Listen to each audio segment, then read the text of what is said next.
These are some fighting words. One of these defenses will be the best one on the field. Blackshirts going to be the better defense. You are Locked On Huskers, your daily podcast on the Nebraska Cornhuskers, part of the Locked On Podcast Network, your team every day.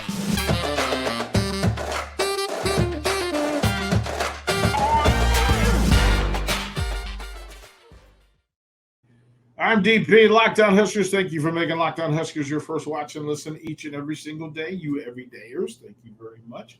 And just to make a note to yourself that go and check out Locked On Sports Today. Make that your second watch of the day. Go ahead and check that out as well. Great content all the way around. And the new network, the new Locked On Network, Sports Network. You need to check that out as well. Before we get into today's show, lots to talk about Blackshirt defense and those other dudes wearing black shirts playing defense. Rico, if you would, please let them know about PrizePicks. Thanks, DP. PrizePicks is the largest daily fantasy sports platform in North America. They are the easiest and most exciting way to play DFS. It's just you against the numbers. With the basketball season here, you can now pick combo projections across football and basketball from the Specials League, a league created specifically for combo projections that include two or more players from different sports or leagues. For example, LeBron James and Travis Kelce at a 10.5 combo of three-pointers made and receptions. PrizePicks even offers a reboot policy so that your entries stay in play even if one of your players gets injured. For football and basketball games, if you have a player who exits the game in the first half and does not return in the second, that player is rebooted. PrizePicks is the only daily fantasy sports platform with an injury insurance policy. Go to prizepicks.com/lockedoncollege and use the code LOCKEDONCollege for a first deposit match up to $100. That's prizepicks.com/lockedoncollege. Use the code LOCKEDONCollege for a first deposit match up to $100. PrizePicks, daily fantasy sports made easy. Back to you, DP. Thank you, Rico. And these are fighting words. Listen, I brought hands with me today. Because today is about defense. And listen, there's some pride and some attitude and some moxie and some real confidence that are on display when it comes to these two teams defensively. Listen, neither of these teams really are going to change. They're not going to be considered evolution and the wheel when it comes to collegiate offenses or even Big Ten offenses. These offenses will grind. They will grind and churn, and sometimes they will not be pretty. But these defenses that are going to be on display Friday at Memorial Stadium are both elite. They're both different. They're both game-changing defenses. As a matter of fact, at the top of the list, and you can say that Coach Ferentz is reason one, and nobody's really going to fight you for it. But if you said that reason two for Iowa to be 9-2 and playing for the Big Ten West Championship, with an opportunity to go to Indianapolis and face the winner of Ohio State and Michigan, to say those things and then to be open and say that their defense is reason 1B or reason number 2, and to say that the only reason that Nebraska is playing for an opportunity to be bowl game eligible, to finish their regular season at 500 with the opportunity to play in a bowl game, to win number 6, to be relevant, to be in even for many weeks of the season, to be in contention for being a Big Ten West champion, is defense. That Tony White may be reason, Matt Rule and Tony White reasons 1A and 1B, and then this defense and the way that they played and the success that they've had, their personas, the personalities of what they put together and how they approach attacking Big Ten offenses in the course of this season, that somehow in a Big Ten world set up for physicality and brutality, that Nebraska and Iowa both have defenses that are trendsetters, tone setters for the game. And on a day that's supposed to be brisk, a little frisky outside, that hitting will be the code for the day. It will be the call to battle. It will be how you identify who's having advantage, who's moving who's stopping who is enjoying the engagement. As they said, and remember the Titans love a little contact, Petey. Well, that's the football game that they're going to have at Memorial Stadium on Friday.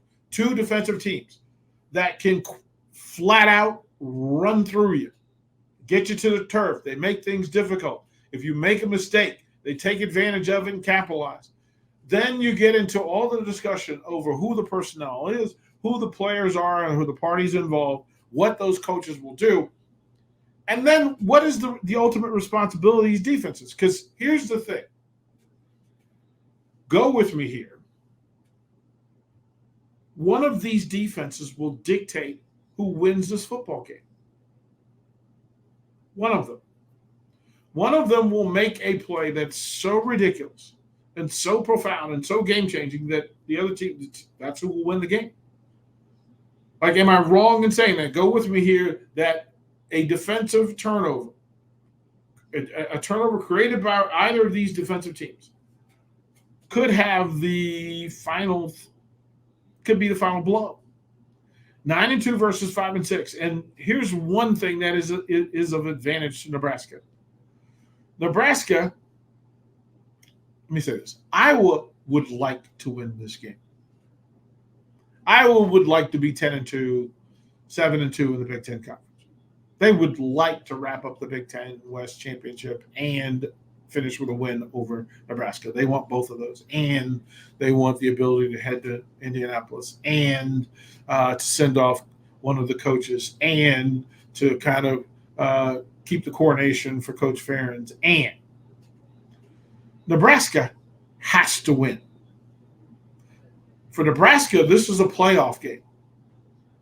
For Nebraska, this is the battle of all battles. This is the thing that will dictate who stays in the program, who leaves the program, how the program gets changed. It could be a coronation of this Blackshirt defense to say, and it may be the signal to some other programs and universities out there that you need to visit Lincoln, Nebraska, or at least send the plane to Lincoln Airport to request time with Tony White as a potential head coach. It will sound the alarm for the rest of the Big Ten Conference on how to or how not to defend Iowa from the defensive side of the ball. What can you do? What should you do against Iowa defensively? And there's been some success. Again, you can go to Penn State's tape, and they will tell you what they did against Iowa offensively, what they forced Iowa to do and how they forced them to play. But there are some advantages in play, what Iowa does defensively and what Nebraska will try to do offensively, and then what Nebraska and the Blackshirts will try to do against the number 2 quarterback with some questions about him and how this offense is supposed to produce. The expectation is that this team will produce 2 touchdowns against the Blackshirts on Friday. The expectation is that Nebraska will get in the red zone, but they will only punch in 1 score for a touchdown and 2 field goals, and then that'll be the day. I will say this, I'm not sure that the 13 points will be enough. Because in order for that to be a statement of truth, that means this Blackshirt defense has to figure out how to hold Iowa to 10 points or 9. Can the Blackshirts keep this Iowa defense out of the red zone, out of the end zone? And then the other question, can Iowa keep Nebraska's offense, whether it's Chubba Purdy, Heinrich Harburg, Jeff Sims, or other? Can they keep them out of the end zone? Is 27 points too much? Is that too high as the over-under? I'm not sure, but these defenses will pretty much tell you. I don't think we get to 27. We'll throw the break when we come back. Listen, we'll talk more about it. Which of these defenses is better? We'll go through some of the numbers here on Locked On Huskers.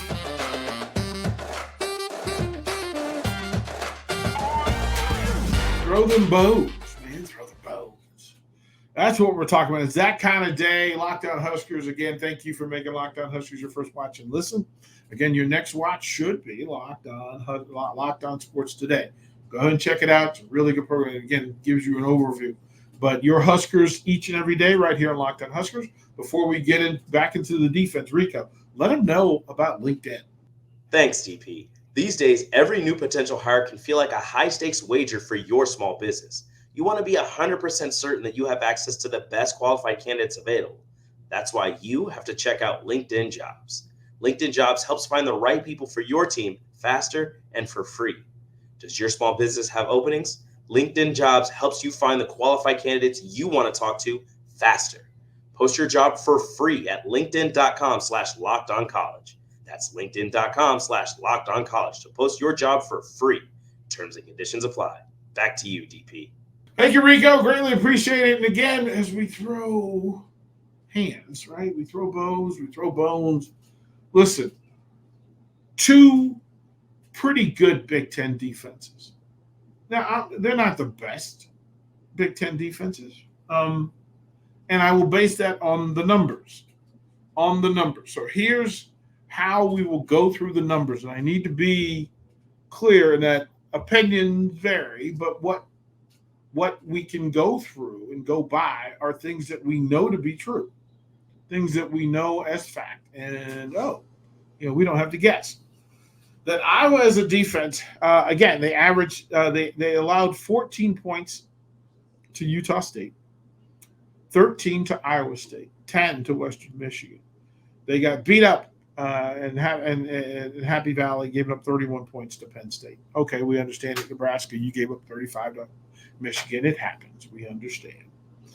They gave up 16 points to Michigan State. They gave up 2 touchdowns to Purdue. They gave up 2 field goals to Wisconsin. They gave up 12 points to Minnesota. They held Northwestern to 1 touchdown. They shut out the Rutgers offense. They only allowed 13 points to Illinois. So that's the space that they're in. Look, the defense, it's allowing 281 yards a game. And in holding teams to 12.4 points a game, that's third in the Big Ten Conference. 12.4 points per game. That's it. That's pretty remarkable. And that number, that 12.4 number, is third in the country. The number 3 scoring defense in the country is making its way to Memorial Stadium. And those numbers travel. Those numbers show up in games. And they've done it in big games. As a matter of fact, they made a decision. Again, this is a team that has 2 losses. They lost to a Minnesota team in a game that they should have won. There's no other way to put it. If they had figured out how to win that game, different discussions about this team. They'd be 10-1, and we'd be having different discussions. But that second loss hurt them. But they've been rock solid. Again, they're on a streak that 14 points, 6 points, 12 points, 7 points, no points, 13 points. The recent play is pretty stellar. And again, when you're looking at names, Jay Higgins is having quite the year. 3.5 tackles for loss. Nick Jackson has been phenomenal. 7 tackles for loss. Those are explosive numbers. Sebastian Castro, 6 tackles for loss. 4 players with at least 2 sacks. Led by Nick Jackson. Again, 7 tackles for loss, 3 sacks. Deontay Craig looks exceptional. But the numbers that this group has accumulated, they are 4th in the Big Ten in total defense. 4th, averaging 281 yards a game. That's what they're allowing, 281 yards a game. Point of reference, right? Nebraska is 6th in the Big Ten Conference, 15th in the country, allowing 307 yards a game. Iowa, 4th in the Big Ten, 7th in the nation, 281 yards a game. Pretty remarkable numbers. Scoring defense, third, and 12th for it. So Iowa's 3rd in the country, 3rd in the Big Ten, 12.4 points a game. Nebraska's 5th in the Big Ten, 2 spots behind Iowa, 19th nationally at 18.7 points a game. So some folks would say, okay, this is a 17-14 game based on what Nebraska will give up and what Iowa gives up. But the odds makers are getting a rivalry game on the road. Sometimes they will swing things the other way. Passing defense. Iowa is 5th in the Big Ten Conference, 5th, allowing 173 yards per game thrown against this defense. That is 10th in the country. 10. That means that this is a top 10 defense in most categories. Top 10 in pass defense, top 10 in total defense, top 5 in scoring defense. For Nebraska, giving up 221 yards a game. That's 9th in the Big Ten Conference and 58th in the country, and that's the thing to circle.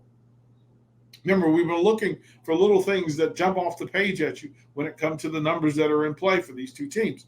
These are the numbers that are in play, the numbers that jump off the screen at you and let you say, well, wait a minute, that's a thing that matters. That's a thing that can show up. Rushing defense, Iowa is 4th in the Big Ten Conference, 18th in the nation at allowing just over 108 yards a game. Nebraska is 2nd in the Big Ten, 5th in the nation, number 5 in the nation, allowing 86, just over 86 yards a game. Again, when you compare the teams and compare the competition, compare the matchups and what they've accomplished, there are very few things that make you circle them and go, that is a substantial difference between Nebraska and Iowa. That one touchdown per game difference between Iowa and Nebraska is the difference between 9-2 and 5-6. That's it. To say it to you again. Iowa's ability to get touchdowns in the red zone and their ability to stop people from getting touchdowns in the red zone is vital. Iowa's red zone defense is 2nd in the Big Ten and 6th in the country. In the red zone, they shut it down. I've said this, I'll keep repeating it. Nebraska's ability to put touchdowns on the board will play directly into how this game plays out and what the result is going to be.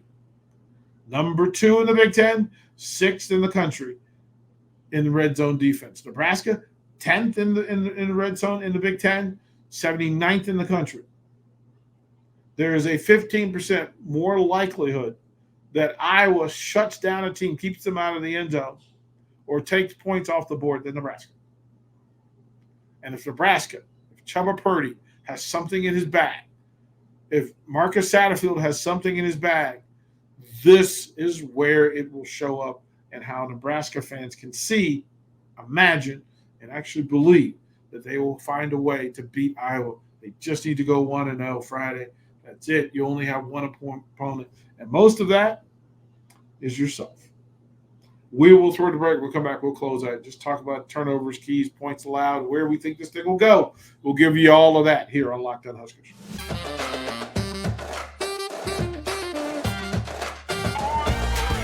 Hey, gang, DP here. It's been a good one. I get a little feisty when you start talking about defense. And this is a defensive game. Let's be clear. We don't have to play with this thing. Either quarterback, you're going to go through and say, okay, I believe in this one more than the other. It's the offense versus the defense. I think it would be fair to say that I believe more in Nebraska's offense versus Iowa's defense than I do vice versa. But that doesn't matter. Like some of us will say that listen, there are two offense coordinators that their buns are on fire, and it's a hot seat and getting hotter. It's a hot seat and getting hotter. Averaging 8 points a game, that was not the agreement. That's not what Iowa said they were going to do. And to get above that number against a Blackshirt defense that, quite frankly, enjoys shutting down Iowa, there won't be a need for additional motivation. Everybody will bring the juice on Friday. But these two things that are in play, and again, defenses that shut people down and when they shut them down. Listen, Nebraska's ability to run the ball in the red zone against Iowa, and then because if you can't run it, you can't throw it. Nebraska needs to figure out how to move Iowa in short yardage situations. Their third down defense. Circle this. Iowa's third down defense, 4th in the Big Ten, 18th in the country. 31% of the time on third down, teams have had success. They get them off the field and they go give the ball to the offense. Nebraska, 37% of the time. They're 8th in the Big Ten, 51st in the country. That's not a bad number. It's just not an Iowa number. And then that thing at the end of the day, and again, we Nebraska fans and Iowa fans know this to be true. Iowa is first in the country. Number 1 in the Big Ten, number 1 in the country in net punting yards, averaging almost 45 yards net in punting. Iowa is first in the country. Nebraska, not so much. They're 5th in the Big Ten. 12th in the Big Ten. And in the bottom half of the team is going to hit 88 at 37.7 yards. Look, Buschini's got to have a big day for the Huskers in bad weather in a play-it-all game. He's got to have a day. He's got to have a day. Listen, look, you can't give up 7 yards of possession in the punting game. I'm just going to say it again. You can't give up 7 yards a game in a competitive game in the Big Ten in a rivalry game. Also, things to know. In punt returns, Iowa is 3rd in the Big Ten Conference. Over 10 yards of return in punt game. That is 3rd in the Big Ten, 40th in the country. Not elite, but really good. Nebraska, not so much. Punt returns, 12th in the Big Ten Conference at 3 yards. You're in the bottom 20 in the country. Again, you can't be plus 7 yards and negative 7 yards in the punt and negative 7 yards in the return game. You're continually going to put yourself in your offense defense bad situations. And then, finally, penalties. Iowa is 3rd in the Big Ten, 4th in the country in being the most disciplined team on the field. Just over 3 penalties a game. Just over 3 a game. That's it. They're big holding penalties or pass interference, but hey, that's still 3rd and 5th in the country. Nebraska, 5th in the Big Ten. They've been better about the penalties sans last week where they got some calls that kind of popped up. But Nebraska's averaging 5. Listen, that's another number to circle. Penalties, turnovers. Neither team is really good in the turnover game. But this is how the game's going to be played out. Who's going to win it? Those are the questions. The answers are in the numbers. You now know what to look for. Should be a good one Friday at Memorial Stadium. I'm just saying, Blackshirts, stand up. I'm DP. This is Locked On Huskers. Thank you for making it the first watch and listen each and every single day and your Huskers every day, but then jump over to Locked On Sports today as well as your second watch and listen, and we'll close with the 3 words we love so much. Go Big Red.